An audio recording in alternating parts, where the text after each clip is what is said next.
Cammack, she joins us live. It was pretty shocking when they basically just said that you're lying, and you said, well, let me just prove myself. I'll let you do that here as well. Well, thanks for having me on, Dana and Bill. And yeah, you know, if they're going to give me 4 Pinocchios and send the White House after me, calling me and my colleagues a liar for calling them out on a baby formula crisis of their own creation, I was going to set the record straight. So I flew down to the border myself over the weekend and videotaped what I saw was baby formula, diapers, wipes, not 1, not 2, but 3 warehouses full of these supplies that they've been stockpiling for months. And this is all, of course, in response to the ongoing border crisis, but of course, they are in preparation for when Title 42 goes away.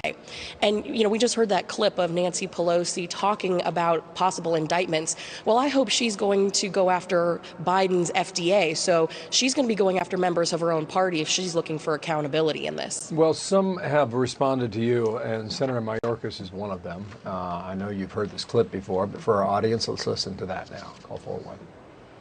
Oh, sorry, it's a full screen. Apologize. Here it is. Quote, "We are taking care of the basic needs of people in our custody. We're taking care of the basic needs of babies, and that includes baby formula. The connection between honoring our humanitarian and legal obligation to those babies and a supply issue in the interior of the United States is false and repugnant." What do you say to that?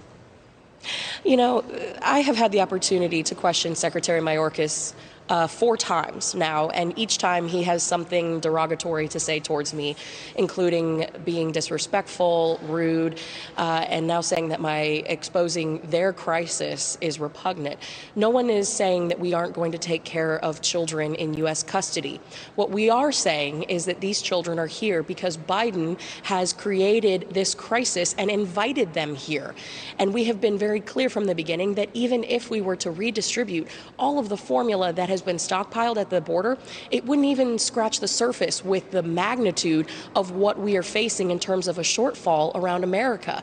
When you shut down the nation's largest manufacturer of baby formula, 43% to be exact, and you have no plan in place to backfill that marketplace share, you are responsible for this. And the fact that Pete Buttigieg and the White House has said that they had a plan in place from day one, that's a lie. Because it quite frankly took an act of Congress to get them to move on this after outrage from parents.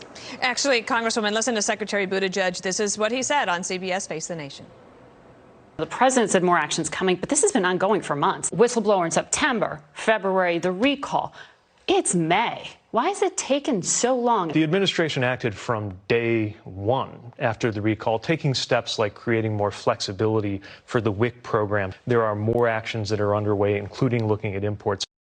This is just demonstrably untrue. And I mean, you're relatively new to Congress and to Washington. Just describe for us your reaction to the stunning amount of incompetence on this very important issue. Dana, you said it best. It's incompetence. I cannot believe that these secretaries, these officials are willing to go out so far on a ledge and just lie outright. There has been no plan in place. And if they had a plan, clearly it wasn't working. When you have a whistleblower who comes forward and says that there could be a problem and it gets investigated, and then it does come out during the investigation that there was no connection between what was found in the Abbott plant and the tragic deaths of those 2 infants, that was back in March. Why weren't they back up and running in March? Why was there no communication between Abbott and the FDA? These are questions that need to be answered. So either they're peddling a political agenda. I'm sorry, just to interrupt here. Yeah. So to that point, Speaker Pelosi has suggested that there should be an indictment. But who is she going to indict? Exactly. Is she going to go after her own party's FDA? Is she going to look to the White House for all the misdirection and lies that they have produced? You can rest assured that Republicans are going to get to the bottom of this, because if there's one thing that we know, it's that you don't mess with moms and dads. You do not mess with mama bears. And like I said, our whole point in exposing the stockpiles at the border is to highlight this administration's America Last policies. That is what we are looking for: truth, transparency, and looking to make sure that American moms and dads aren't panicking trying to feed their kids. This FDA has acted in a shameful manner, and they need to be held accountable. And I look forward to Speaker Pelosi doing just that. Last point here. It is May 18th on the calendar. We're 5 days away from May 23rd, which is when Title 42 expires. And by all accounts, it's going to early next week. And we've got some drone video here that we've been showing our viewers for the past several days. This is a tent city that we're looking at here in a moment. The white tent on the ground near Eagle Pass, Texas. I believe you were in McAllen, which is clearly not Eagle Pass. But Mayorkas said they have effectively managed Title 42. So when you look at the massive amount of construction on your screen, how do you define effectively manage? You know, Bill, I asked Secretary Mayorkas about a month ago in a Homeland Security hearing if he believed in following the laws of the United States. He said he did, which, again, is a lie because he believes in letting anyone and everyone come across the border. In fact, just last week, Democrats voted to accept arrest warrant paperwork as proof of ID for illegals coming across the border. Listen, what's happening at the border, it is a humanitarian crisis, it's a national security crisis, it's a public health crisis.